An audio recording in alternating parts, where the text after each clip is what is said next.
Hello, everyone. This is our first episode of the podcast we are trying to do, and we want to call it the journey of science because we are hoping to capture the journey of a scientist along with their research and basically the entire journey up to here so far.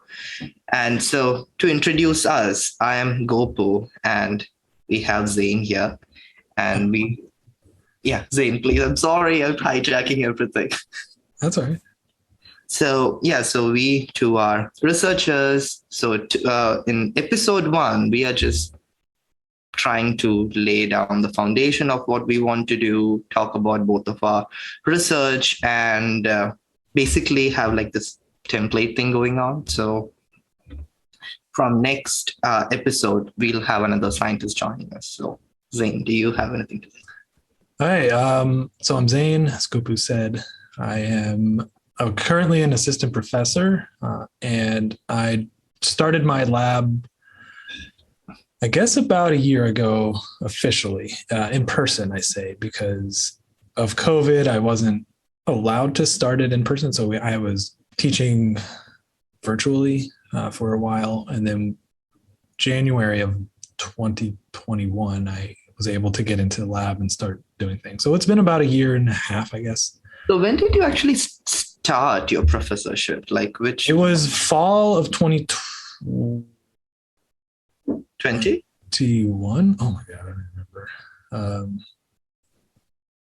2021. No, 2020. To our audience, so we both are related academically through Dr. Shea's lab. Mm-hmm. So Zane was a researcher there, and I came as a postdoc. And I think we overlapped for about a month. Yeah. Because then you were teaching me some techniques, and right after that, the Beer County lockdown happened. Then I came back. I think you already got the position by then. Yeah, it was. Yeah, I remember. So it was February 2020. I had done some interviews, faculty interviews, and then March, around spring break, everything shut down, and a lot of them actually canceled. Did they? Yeah, a lot of the searches actually got canceled, and I wasn't even sure if this one was going on, but I had gone through far enough, I guess, in the interview process. I had already gone out in person, done all of that stuff, that they continued, and I think they really pushed to keep the faculty line open. And so it was very a weird process because I was hired like middle of August, and I started in September. So it was like, hey, you want the job? In 2 weeks you start. And I was like, what am I doing? So I teach anatomy, physiology, and they're like, yeah, you're going to teach in the fall. And I was just like, oh, okay. So you don't teach cell biology, you teach anatomy and physiology, do you? I teach anatomy, physiology right now. And so the nice thing was everything was still virtual at the time. It was all remote. So I was actually still in San Antonio that semester, which was pretty rough because I was still trying to finish things in the lab, right? Yeah. Wrap some stuff up, get some data finished. The paper, the cells, Nature Communications paper was still under revision, I think, at the time. So we're finalizing the last few experiments. Because I remember you were doing calcium imaging experiments then. Yep. So that was through that fall 2020. And then January 2021. So I had started in September 2020. And then by January, I had moved up to Denton to start my position. So I was kind of like this half, like in San Antonio, half in Denton for a period, which was not a fun experience. That was like work all day, right? Get all my teaching stuff done all day, doing Zoom lectures and working with students, and then analyzing data all night. I mean, it was like from 8 p.m. to 2 a.m. But then that's when I was doing the data for the paper. And so we were either collecting the calcium imaging data or I was analyzing it and then writing and revising. So since you started your lab like very recently, how is it the transition? Like you going from a researcher in one lab to have the entire responsibility of a lab?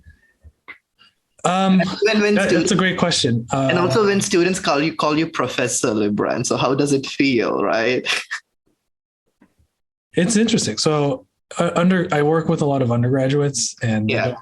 don't, I get Mr. or Miss or teacher all the time. There's a weird misunderstanding of what's going on, which is okay, right?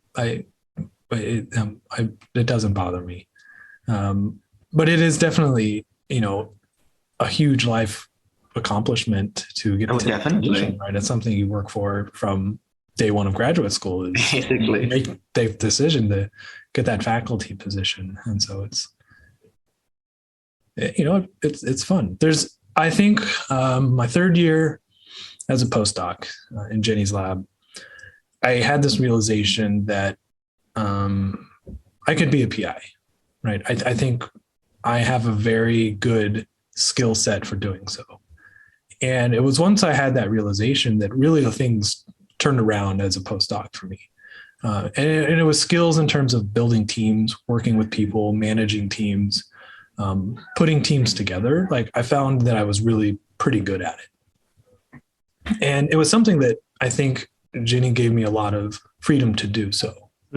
Right, which was very fortunate because it was a confidence builder for me. The first few years as a postdoc, I struggled quite a bit. And once I kind of found that strength, then I really leaned into it. I think, for this, specifically referring to this paper, I put together 3 different teams of graduate students, undergrads, and research assistants. And that experience was just invaluable in terms of starting a lab, I think. There's a pride thing that you have to deal with, right? Like I can't run a Western blot to save my life. And there's something you just have to accept about that, right? So I know there's limitations to my bench skills. I've got a lot of great bench skills. Western blot, I'm not hesitant to admit I cannot do it. If I have to have a Western blot done, I will go to somebody else because it's just not worth wasting all of that time. And that was something I had to come to terms with, right? When to learn to ask for help and bringing in those people onto a team that filled those weaknesses and made them, strengths and not weaknesses. Yeah. When I came here, I was not even sure if this is, if I would really like being a postdoc, because my PhD was, I did my PhD in great lab, but then it was very intense. It was a very intense PhD. So right after that, of course, I really wanted to pursue my science because, I liked it. But then I didn't know, when you do your PhD, you hear all these horror stories about all these other postdocs in all these different labs, right? So I didn't know. It's like, am I going to invest 6-7 years of my life doing something? It's also being paid very less. Yeah. Compared to my friends in industry, right? So when I factored everything, I was like, I don't know. But then I thought to myself, let's go to this lab and see. But then after coming here, it's been such a life-changing experience because I realized that I'm a good mentor. I really like working with people. And now it was not what I was expecting it to be. And now I really want to be a PI. Of course, I sometimes tell my fiance oh, the money and everything. Of course, right? But then it's been very fulfilling. I never expected it to be this fulfilling. Of course, we work so hard. It's hard work. It's not for faint-hearted. But at the same time, I'm very much enjoying it. That I didn't really anticipate doing. It was quite surprising. You didn't anticipate enjoying? I did. At the same time, I didn't enjoy. I didn't think I would enjoy it this much. I see. So what is it that you enjoy about it? Oh, everything. It's working with kids, undergrads, right? Working with undergrads, planning experiments with them, sitting in a group meeting, even talking about every single bit of it. I would say the entire experience of it, I really love it. It even surprises me how much I love this. The only thing I hate it when people reject my grants. Ah, Yeah. That never goes away. oh God, no. So that was another big thing for me was I realized I really like writing grants. Like that's probably the thing I like doing the most. And once I moved into as a postdoc, once I kind of got to the point where I was writing grants, working with grants and helping with grants, I really felt fulfilled. That's nice. And I think, especially as a PI, at a kind of a new PI at kind of a smaller school, I write a lot of grants. I mean, that's pretty much all I do. And how do you generate preliminary data for these runs? Do you work with your students? Are you like doing bench and writing? And if you're doing it, how do you balance it, right? Yeah, and I think that's that teamwork skill that you have to learn. And I think I got a lot of advice from a bunch of different people, and I still work in the lab. I mean, my students they went on summer vacation, so I'm like on cells and organoids right now. So I'm still in the lab. I work with a lot of undergrads, so we have a huge undergraduate population, and the struggle with that is that you're constantly training new people. So you can't really train somebody and they're not around long enough. Undergrads, 2 semesters maybe, pretty much. And then you have to retrain somebody. So it's not like you can kind of get this momentum going of training. I'm just now kind of at the point, I have a couple of senior, more experienced graduate students. So I have a PhD student and a couple master students that have been around for about a year. And so all of the really basic techniques, tissue culture techniques, histology techniques, they've gotten to the point they can do them. They can start training other people. And so I'm less training constantly and more, pushing them to get the data themselves. Again, at the same time, because everybody's still pretty new, there's still a lot of issues. And so I have to account for the fact that things get screwed up, things get contaminated, reagents get left out overnight. So there's always that, which is kind of frustrating. So I try not to, and part of it is a personal thing. Like I'm trying not to do it for them because they need to learn. And then it's easy for me to say, like, some of these things, like I can do in 3 days. It takes them 2 to 3 weeks to do. I try to tell myself, like, give them the 2 to 3 weeks to do it. And then eventually you don't have to do anything. They will be more and more independent. And that's kind of what I'm trying to work towards. So I am still in the lab. Some of it is, I can't afford for some things to not work. Right? I can't afford for them to try and make a mistake. And then there are some things that I'm happy to let them make plenty of mistakes on so that they can learn. So it's kind of a balance. I mean, how did your direction of research change from when you were postdoc researcher and when you were a PI, when you are a PI, right? Yeah. That's the grant writing, I think. You really write, and the creative process in science, I think, comes in grant writing. And I got to where I was like, what am I really interested in? What are the major questions what's my story? That's what I always talk about with my students is like, what's your story? What's your personal story? What's the story you're trying to tell as a scientist? That's what you are. You're a storyteller. You've got little control over what the story ends up being because you're just uncovering it as you go along, but you have to tell a story. And, I don't think my questions that have driven me have changed since I got into science. So what are your questions? Why doesn't the brain repair itself? Like a cyborg brain that like, boop, boop, boop, boop, goes and repairs. That's pretty much the main thing. And so then from there, how to carve out fundable questions. Right? That's really, and it's funny because what I'm like what I pitch in my faculty interviews versus what actually is being done now, it's interesting how they've diverged over the course of a year between what gets, what projects are getting funded and what's not getting funded. And so, I was really interested in repair and regeneration of the brain. And so, as a postdoc, we studied epilepsy. You study epilepsy.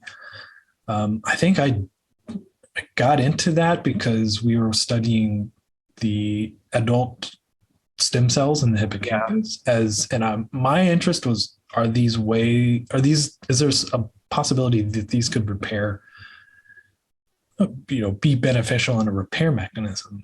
Then we kind of started studying epilepsy, and, the take home, I think, of the work that I did as a postdoc was that stem cells in the brain for epilepsy are actually not beneficial. They are pretty detrimental, and they basically rewire the brain to become epileptic. Yeah. So that was not really like, I kind of answered a question, like, can we use these cells to repair the brain? Not really. I mean, I think there's very limited evidence that they can repair it. And I say repair as in like traditional regeneration. And that's the thing, right? I mean, I think when people talk about that, they only take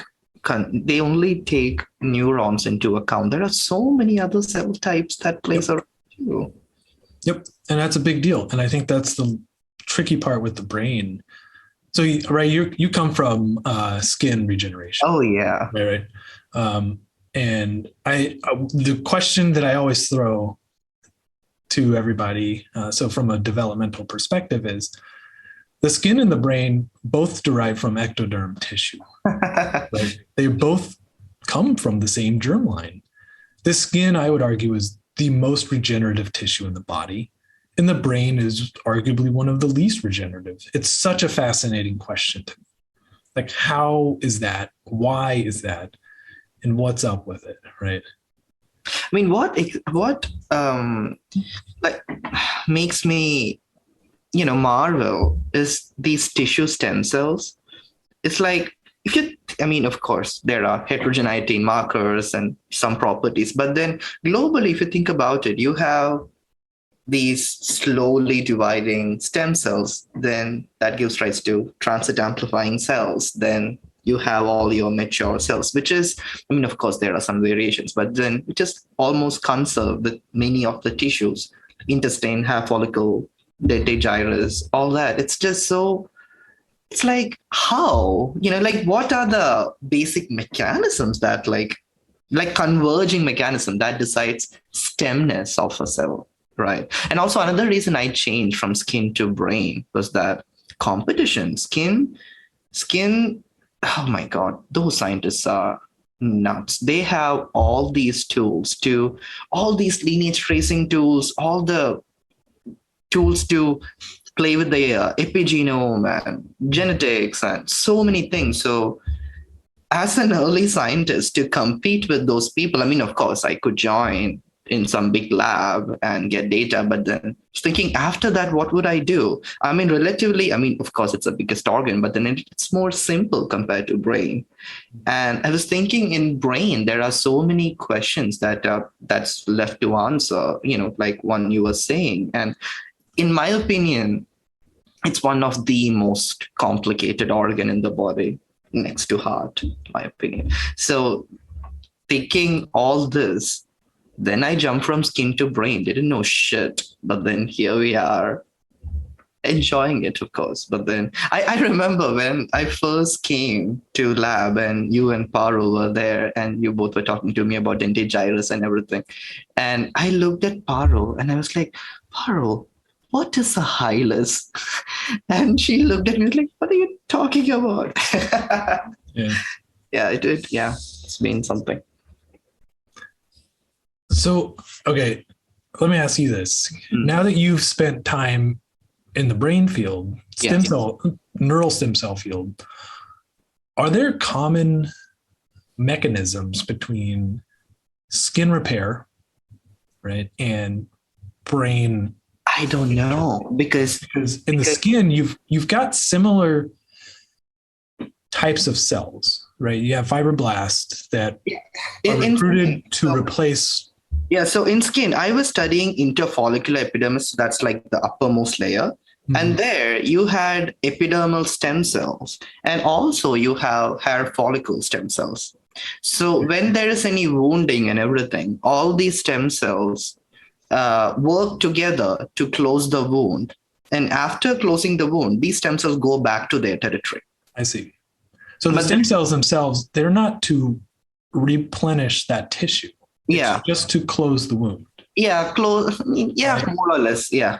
And then after it's more or less done, they kind of go back to their own respective territory because they are like multiple population of stem cell. So Mhm. it's very territorially segregated too. But then in dentate gyrus, that's the thing, right? You cannot like selectively injure dentate gyrus. No. I mean, all the TBI, traumatic brain injury models, are just either open skull or closed skull. And it's just you hit the brain and you just see what changes happen, right? So personally, it's a bit tough to answer that question. But at the same time, what I'm interested in is the heterogeneity of these neural stem cells. Because in skin, Mhm. based based on the location, there are these different population of stem cells have their own segregation. They have their own specific territory, and these are defined by the speed with which these cells divide and all that. But then, yeah, I mean, there are recent papers that says ASCL1 lineage and nestin positive lineage are kind of different. But then I wonder to which to which degree, like if I selectively ablate, let's say, nestin cells alone, what would the ASCL ones do? And if I selectively ablate ASCL, what the nestin ones do? And so like so many questions.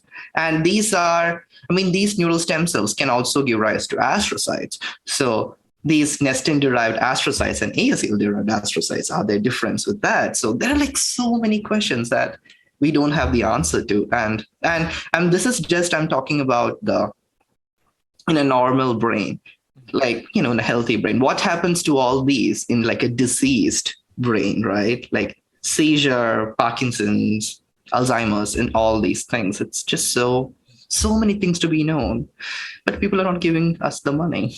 Yeah. So I think, it's tricky because one reason I kind of jump ship, right? Starting my own lab Yeah. was that I found very little value to the stem cells in the hippocampus in terms of the Shots functions. are fired. Shots are fired. And I'll give you very, very specific examples. So we years ago published this Nestin TK paper where we used this to ablate stem cells. The Nestin population that you're talking about. Basically, you give the mouse cyclovir, I think. Yeah, encyclopedia. Yeah. Cyclovir, and anything expressing Nestin expresses this thymidine kinase, and then those cells die. And so we can give them for 4 weeks this encyclovir, and all of the neural stem cells are gone. Right? You just look into the hippocampus, and it's just regular mature granule cells. These mice were, now I have issues with mice, but these mice were completely normal, right? They weren't weird. We put them through a battery of behavioral tests just to find something that was like compromised. Anything normal, like Morse water maze, learning memory task, we did a ton of stuff, and we found just a few things that we could measure. So it told me that it's like there's very specific things that these stem cells are doing. And I think we're starting to really understand how they're contributing to the hippocampus, right? The role of the hippocampus. There's still a lot of theories out there. A lot of them are computational theories about its ability to discriminate specific, context. But it's all limited to the hippocampus, right? And so if you look at overall brain health, the hippocampus is a very critical part of the brain, but, as a regenerative mechanism, it's still so limited, right? These neurons don't these neural stem cells don't give rise to neurons that exit the hippocampus, right? Some of them in the subventricular zone can migrate out to other areas in mouse models of brain trauma, but the hippocampus is so limited in terms of what it can do for other things of the brain, right? And so the functional benefit of the neurogenesis is still so limited to just what the hippocampus does. So it's very, like I said, it's just kind of limited. Fair enough. So, but then these days, I don't know, I find myself more interested in astrocytes. I mean, of course, I'm in neurogenesis, but then they're just like fibroblasts in the brain, but then they can do so many things. Like I saw a recent study where they drew chemogenetic silencing of astrocytes, and that affects their behavioral functions and everything. Just like, and only then I was thinking, like, why haven't people done the study before? Like, apparently not. That is one of the first studies. I was thinking, wow. Yeah. I think I think there's a really nice, cool theory out there. I don't remember where it came from, but it's, I think, like you said, like these astrocytes may be like synonymous to fibroblasts and other, and like in the skin, where they may be latent stem cells. They may be some sort of, cell type that has some capacity. From many years ago when they identified GFAP neural stem cells in the hippocampus, right? It was compared, and the mechanism was related to the radial cells and cortical development, right? So these were kind of like astrocyte-like cells. They ended up being radial-like glial cells. I mean, there's like a million names they called them over the years. So there's something to them, right? There's something to them that makes them not just support cells. They're not just structurally there to hold the brain shape together. They're clearly doing a bunch of stuff in terms of, and they're everywhere too, integrating neural signals and modulating circuits and stuff like that. There's tons of stuff that they're doing. And these days, I find many people are working in microglia too. Like, so many people are interested in microglia these days. Mm-hmm. It's a good thing. Yep. Yeah. I have another question for you. Like, before doing all this, right, what was your PhD on? Where did you do it? So I did my PhD was in Texas A&M University. It's where I kind of started my regenerative biology interest. So I worked on a small annelid worm. So if you think about the earthworm, right? This is a cousin to the earthworm. So my qualifying exam, I was like all the evolution of worms. It was ridiculous. I had like taxonomy of all the worm families on my refrigerator. So you didn't do like mouse neuroscience experiment? No. So I did, it was a small worm, and then think about it was basically an earthworm, but it was an aquatic earthworm. Mm-hmm. Right? So it lives in freshwater lakes and ponds. And it is really the only reason it's a big model system, or it was at the time, is because it's one of these like environmentally sensitive organisms. So if you're monitoring like farmlands and the toxicology of pest control in terms of crops and agriculture, these are very, these are sediment feeders. So they burrow into the sediment of freshwater lakes and ponds. And so they're extremely sensitive to, heavy metals and toxicity of pollutants and stuff. So it's studied in that terms, but in other terms, other biological systems, it's not really well studied. But you could take this worm and cut it up into a bunch of pieces, and each of those pieces, it'll grow a totally new worm, right? So it's very similar to like planaria. Yeah.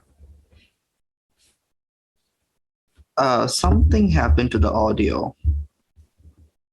Okay. Yeah, now I can hear you. Okay. So it's similar to a planaria in terms of the fact that you can just chop it up and it grows.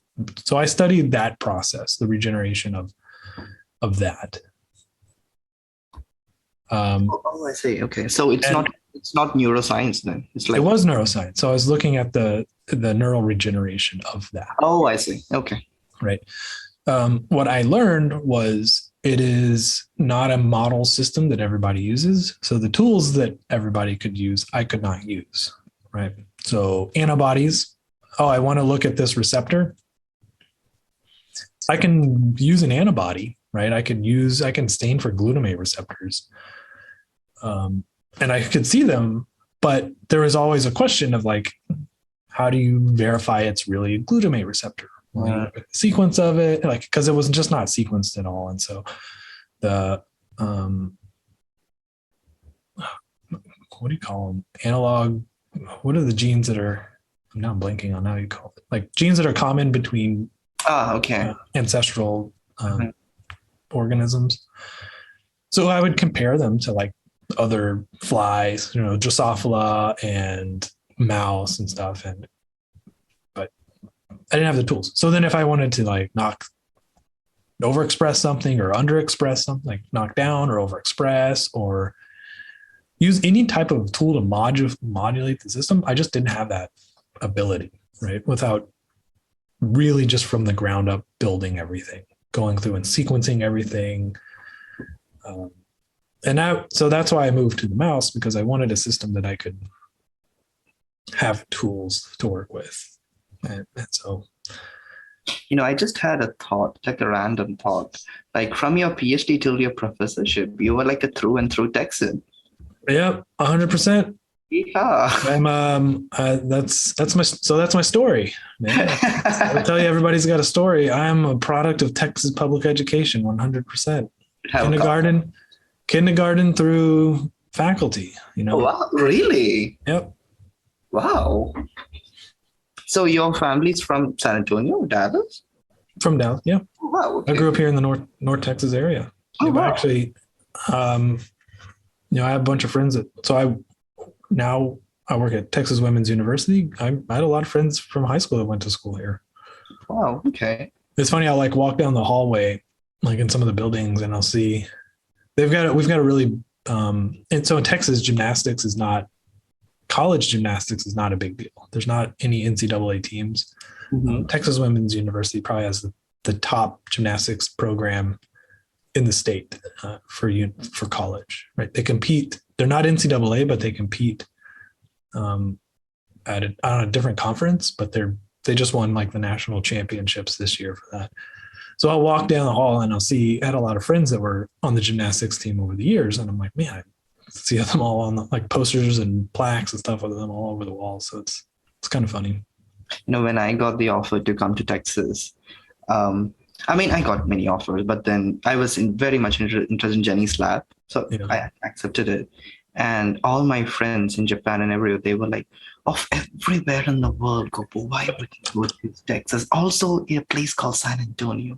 So were we in San Antonio were we already in San Antonio when you were applying, like talking to Jenny about the position? No, I was in Japan, right? So I was no, because we just moved to San Antonio. Yeah. I had my interview when you all were in San Antonio. Okay. Yeah. And so everybody was like, why? Like, why would you go there? Like, why would you consciously make a decision to go there? Of course, I didn't have an answer. I mean, my research was it, but they wanted more. And I came here, and my very first day, I went to Walmart. I needed groceries after airport and all the journey.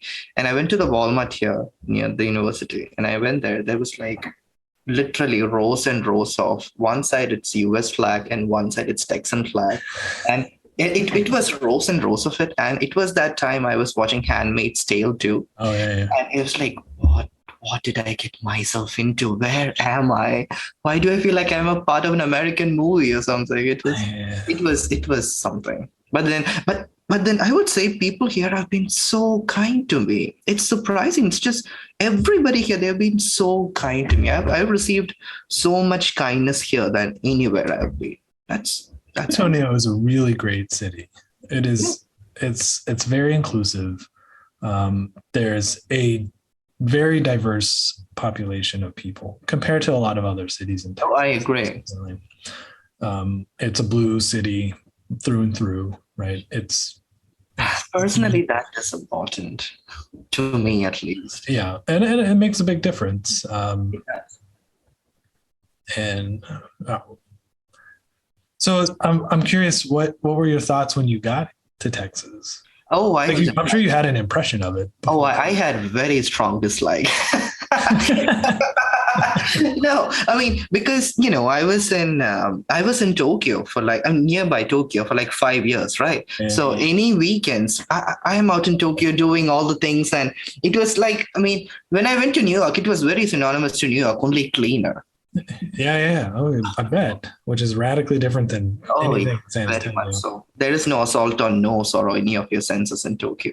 Anyway, so I'm just so used to going to all these museums, like going out with friends. It was such a bougie life there with the stipend, and here I came. I went to the downtown, and I was asking my friends, "So where are the buildings? Like where? Like what am I to look at? That's it. You have 7 buildings there. That's it." And then I mean that was a big thing. And of course lab, I mean, keeping aside from lab, and I thought everybody here were just so loud. They were just so incredibly loud. And when I went to supermarket, Walmart, HEB, all they never had like a small size for cookies or anything. It was always the jumbo family size. And I was surprised to see how big the potato chips were, like Lays and everything. It was just so big. And all that, it was for a month or two, it was a big cultural shift. Then COVID happened, that too. And it when I moved in, it was the time when all the primaries and the election and everything was happening with the Trump and Biden. So I was right. Yeah, you had a wild time. Oh my God, yes. And it's funny, I came here in 2 weeks. I went to a convention of Bernie Sanders. Hmm. And it was wild. Did you know who Bernie Sanders was? Oh, of course. I mean, even when I was in Japan, I used to follow American pop because it was just so entertaining. And now, yeah, it's been something. That's interesting. Yeah. So how was COVID for you? I mean, I know you said I remember at one point you said you were like locked in by yourself and you're so lonely. And I was, because I came here, I didn't know anyone, right? yeah. I didn't have any friends. I mean, I don't have any relatives or friends in US before I came here. And in a month it was locked down. So I was watching Office through and through. I finished the entire thing of Office in a matter of like 2-3 weeks. Then that what the Tiger King or something, that thing happened. Yeah. So my friend was Netflix. But then slowly things started getting better. Yeah, I don't think we stayed closed strictly for very long. I think by A month, I would say. yeah, by midsummer I think we were really pushing. Everybody's kind of like, we need to get back into the lab. I was going crazy too. It was just like, what am I to do? I'm here. I want to do experiments. I can't do anything. Yeah. Oh, yeah. Especially if you're just starting. I remember you said you were going crazy because you're trying to just get something started again. That's a huge, and that I remember that being like a really stressful shift, is going from your PhD to graduates or to postdoc, because you're so, and I'm saying this from switching fields, right? I went from a worm neurophysiology graduate program to mouse molecular biology, right? And it was just a radical change. I went from being competent and capable of doing experiments all of the time to not being able to do anything. Oh yeah. Oh my God. Having to learn everything all of the time. Like, not just like you said, like you said with parole, like, what's the highlights? I mean, learning all new terminology, learning all new vocabulary, a whole new system. It's like, I mean, and these things, it only, you only get more of it the more you do experiments and the more you're in it. No amount of reading papers does anything. Like, I mean, it's true, because in the skin, I was like, oh, I could do this, I could do that, I could do, it was just, everything was in autopilot at that point. Then when I came here, I had to just start from beginning. I just felt so stupid. Yeah, because you're so comfortable making progress and you know what it feels like to make progress. And then you're just like, why have I run this Western blot 35 times and I have shit Western blots every single time? I know. You're like, oh, this is Wild times, but then I'm so glad things got better. But then I feel even better when I hear stories of my friends who had to sack an entire mouse colony and all that. It was like, oof, those are rough. that would be.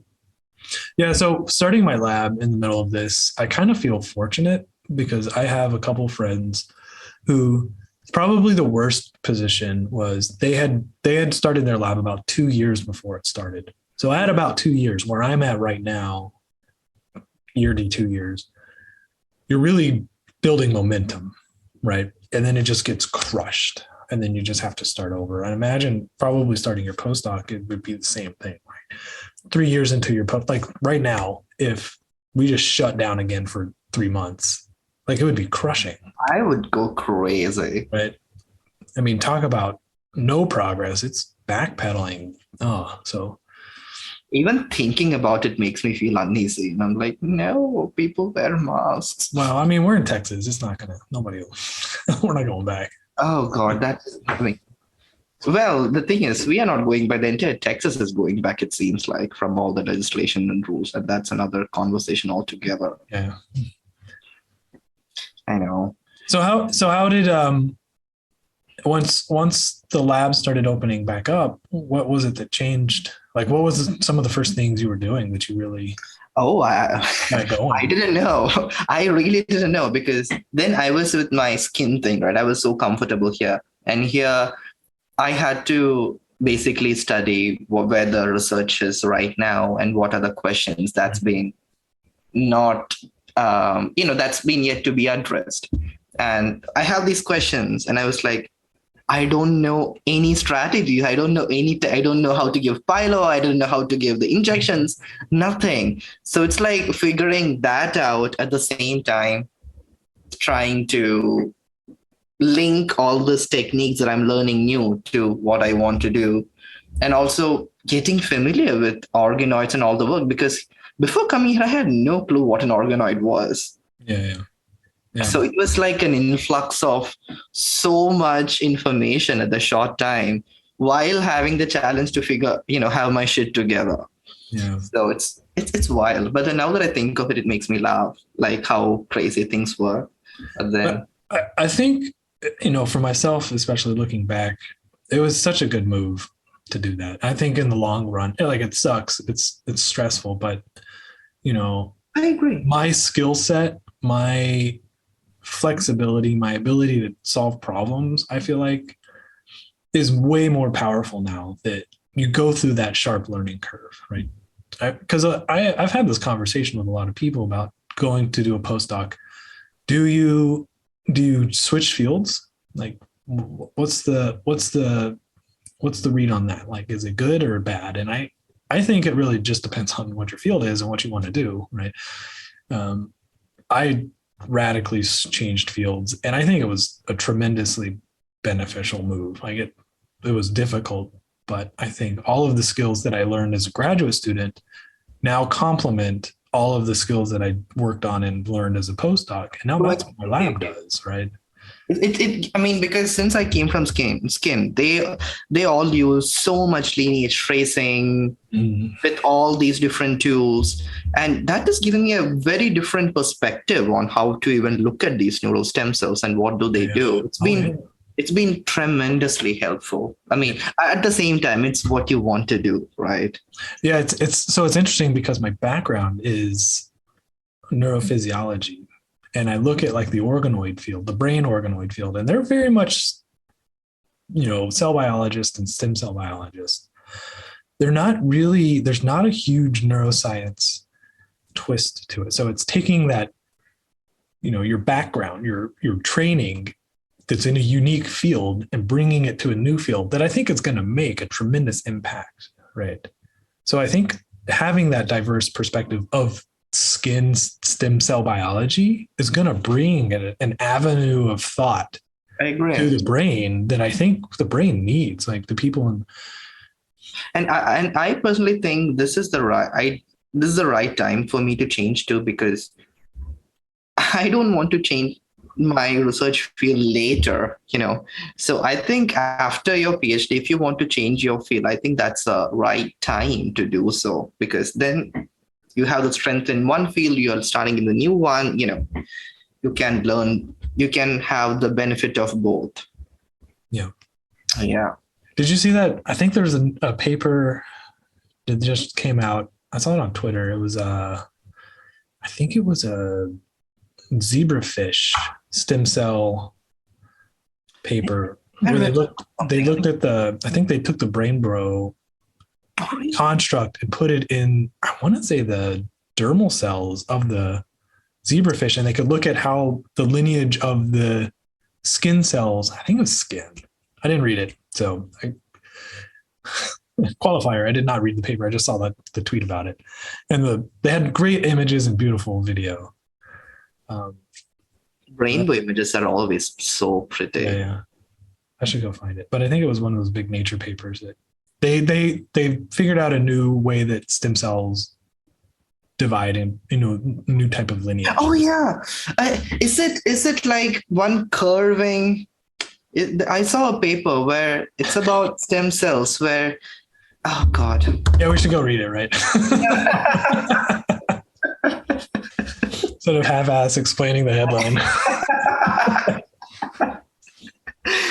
fair enough to everyone. Okay. Yeah, anyways, I should stop that. Anyway, okay, I think it's been an hour or something. Okay. Yeah, it's 4:00. Yeah, alrighty. Then maybe from next time we can have some. We can invite a scientist and we can have the same conversation about their research and their journey. Yeah, I think that'd be great. So I have my buddy too. He's the one I mentioned earlier. He just got an RO1, his first RO1, so he's super excited. He studies ASCL1. Oh wow! And OLIG2. So he looks at sulfate and mostly astrocytes and oligodendrocytes in the brain, and how it gives rise to glioblastomas and different lineages of oligodendrocytes too. So he's a great scientist. I mean, he's very exciting. Students loved his talk. I invited him for the seminar, and he got one of the better receptions from the students. They all loved it. So it's fascinating. So I would suggest him. Oh yes, please. We can definitely have them there. Sure. So he's a good guy. All right, let me stop recording now. Oh, stop recording. So well, all right then, everyone. We'll meet next month. Bye.